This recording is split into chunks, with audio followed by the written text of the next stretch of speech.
قبر میں جانے کے بعد اگر آپ ڈیلی رات کو سورۃ الملک کی تلاوت کرتے تھے نا تو سورہ ملک آ کے کھڑی ہو جائے گی. کتنی بڑی فضیلت ہے. سورہ ملک آ کر کھڑی ہو جائے گی اور کہے گی اللہ نا نا نا نا نا یہ میری تلاوت کرتا تھا, اس کو بخش دے. اور اللہ اپنے کلام کی سفارش کو رد نہیں کرے گا. ہم میں کتنے سورہ ملک کی تلاوت کرتے نہیں, لیکن ہم حق پہ ہیں, لیکن ہم حق پہ ہیں. اس کے بعد آگے چلو, سورۃ الکہف کی تلاوت جو جمعہ کے دن کرے گا دجال کے فتنے سے محفوظ رہے گا. کتنے کر رہے, ہم حق پہ ہیں. ہم کس پہ, حق پہ. تو آپ کے کہنے سے صرف حق اور ناحق کا فیصلہ نہیں ہوگا, آپ کا عمل بتائے گا حق پہ کون ہے. آپ کتنا بھی اچھا اپنا نام رکھ لو, کچھ لوگوں نے اہل قرآن اپنا نام رکھ لیا نا, جبکہ ان کا نام ہونا چاہیے تھا منکر حدیث. لیکن تھوڑا لیبل اچھا لگنا چاہیے تو پبلک اٹریکٹ ہوتی, اہل قرآن. ارے بھائی بات تو صحیح ہے, قرآن والے لوگ ہیں تو اہل قرآن کر کے اپنا نام رکھ لیے تو کیا وہ ہو گئے صحیح؟ نہیں. تو چاہے کوئی اپنا نام اہل قرآن رکھ لے, چاہے کوئی اپنا نام اہل حدیث رکھ لے, چاہے کوئی اپنا نام بریلوی دیوبند, کتنے بھی اچھے اچھے نام رکھ لے, لیکن عمل میں زیرو ہو تو اللہ کے نزدیک آپ کی کوئی ویلیو نہیں ہے. یہ تھوپ لو, دماغ میں بیٹھا لو اپنے. اگر ہم اپنے آپ کو یہ دعویٰ کرتے ہیں حق پہ, ہم کتاب اللہ اور قرآن مجید کے مطابق چلتے ہیں, لیکن چگلی کرنا نہیں چھوڑے, غیبت کرنا نہیں چھوڑے, شادی میں فضول رسومات جس کی کوئی حیثیت ہی نہیں ہے دین اسلام کے اندر, لیکن ہم نے اسے چھوڑا نہیں. لوگ کیا کہیں گے صرف اس وجہ سے شادیوں میں لاکھوں کا خرچہ کرے. میں سخت خلاف ہوں اس کے پیچھے, لیکن اس میں دیندار طبقہ بھی آگے جو شادیوں میں خوب خرچہ کرتا ہے, صرف یہ سوچ کر کہ پبلک بول لو کیا کہے گی. اور پبلک آپ سے خوش ہو ہی نہیں سکتی ہے بھائی, کتنا بھی خرچہ کر لو کوئی نہ کوئی ایسا پیدا ہوگا جو آپ سے اچھا کرے گا. ابھی سب سے اچھا امبانی چل رہا ہے نا ٹرینڈنگ میں, اس سے بھی بڑا آئیں گے دبئی والے شیخ, پھر ان سے بھی بڑے کوئی کویت والے آئیں گے. بھائی ایسا تو ہو ہی نہیں سکتا کہ وہیں اینڈ ہو جائے. تو لوگ آپ سے کبھی بھی نہیں خوش ہو سکتے. اگر آپ راضی کرنے کے پیچھے بھاگو گے نا اللہ کو تو لوگ بھی راضی ہو جائیں گے. رسول اللہ صلی اللہ علیہ وسلم کس کو راضی کرنے کے پیچھے بھاگے؟ اللہ کو. لوگ ان سے راضی ہوئے نہیں ہوئے, ہو گئے, پہلے نہیں تھے راضی. رسول اللہ صلی اللہ علیہ وسلم سوچتے تھے کہ یہ ایمان کیوں نہیں لا رہے, اور اللہ کے رسول صلی اللہ علیہ وسلم کو اللہ رب العالمین نے یہاں تک یہ بھی کہہ دیا حتی تتبع ملتہم, کہ یہ آپ سے اس وقت تک راضی نہیں ہو سکتے جب تک کہ آپ ان کی اتباع کرنا نہ لگ جاؤ, جب تک کہ آپ ان کی بات ماننے نہ لگ جاؤ. پتہ چلا رہتی دنیا میں آپ سے اس وقت تک کوئی بھی انسان راضی نہیں ہو سکتا ہے جب تک کہ آپ اس کی ہاں میں ہاں ملانے نہ لگ جاؤ. جس دن آپ انسانوں کی ہاں میں ہاں ملانے لگ گئے تو آپ سے سب راضی ہو جائیں گے. لیکن اگر آپ جس دن کسی بھی ایک انسان کے خلاف ہو گئے, ہاں میں ہاں نہیں ملا رہے, تو وہ بھی آپ کے خلاف ہو جائے گا. اور میرا ایسا ماننا ہے جب دنیا میں جی رہے ہو تو مخالفین بھی ہونا ہی چاہیے, ورنہ جینے کا مزہ نہیں ہے. مخالفین جب ہوں گے نا تو آپ اور بڑھ کے چڑھ کے کام کرتے ہو. اگر آپ سے سب راضی ہے تو پھر یہ تو منافقت ہو گئی. کوئی نہ کوئی تو ایسا ہونا چاہیے جو آپ سے راضی نہ ہو. اس کا یہ مطلب نہیں کہ آپ ناراض کرنے لگ جاؤ, آپ اللہ کو راضی کرنے لگ جاؤ.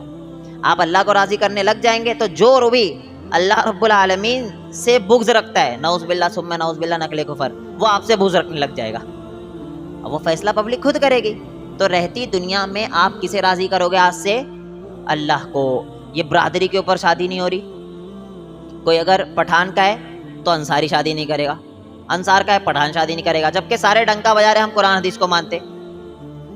بھائی یہ جات پات کس نے بنایا؟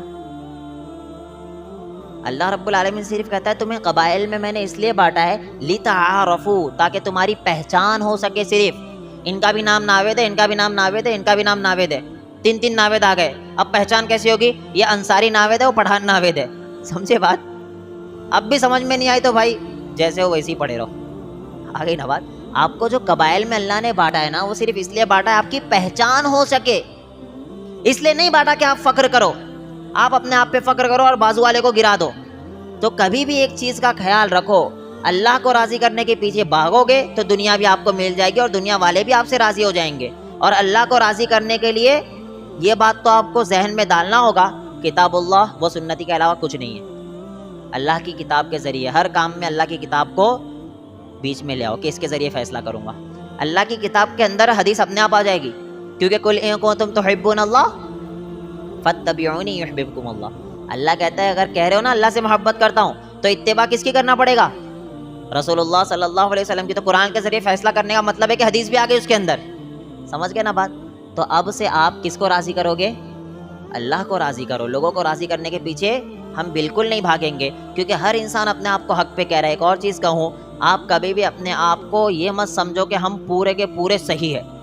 ہمارے اندر کمیاں ہے. بعض چیزیں دوسرے قوم میں اچھی ہے، دوسرے مسلک والوں میں اچھی تو ہم میں نہیں ہے. بعض چیزیں ہم میں اچھی ہے تو دوسرے میں نہیں ہے. ہر انسان میں کوئی نہ کمی اور کوئی نہ کوئی زیادتی ہے. اگر آپ اپنے آپ کو یہ سمجھنے لگے کہ ہم سب سے اچھے، تو پھر آپ میں سب سے بڑا فالٹ ہے.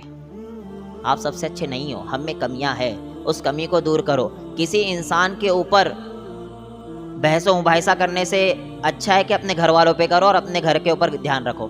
میرے گھر والے صحیح ہے، میں صحیح ہوں تو ٹھیک ہے. دیکھو ہمارا کیا ہوتا ہے نا، ہمارا علم سارا جاتا ہے اس کو غلط ثابت کرنے میں، اس کو غلط ثابت کرنے میں، اس کو غلط ثابت کرنے میں. لیکن ہمارا علم اس میں نہیں جا رہا ہے کہ ہمارے معاشرے میں جوا کھیل رہے ہو، جوا چھڑوا دوں میں. ہمارا ذہن اس میں نہیں جا رہا ہے کہ شادیاں نہیں ہو رہی، بڑے بڑے ہو جا رہے ہیں، میں شادی کے اوپر دھیان دوں. کیونکہ یہ چھوٹی چیزیں نہیں ہے نا، یہ بھی بہت بڑی بڑی چیز ہے. تو ہم جو ہے نا اپنی انرجی صرف کن کاموں میں کرو؟ دین پھیلانے کے کاموں میں، بجائے اس کے کہ دین بھی آپ کی بات بھی لوگ نہ سنیں. ایسی ایسی باتیں کرنے لگ جاتے ہیں آج کل لوگ. تو اس سے پرہیز کرو. اللہ رب العالمین عمل کی توفیق عطا فرمائے. ایک اور اہم چیز میں بتا کے بات ختم کروں کہ کبھی بھی کسی انسان کو نیچے مت سمجھو، چاہے وہ کسی کو بھی فالو کرنے والا ہو.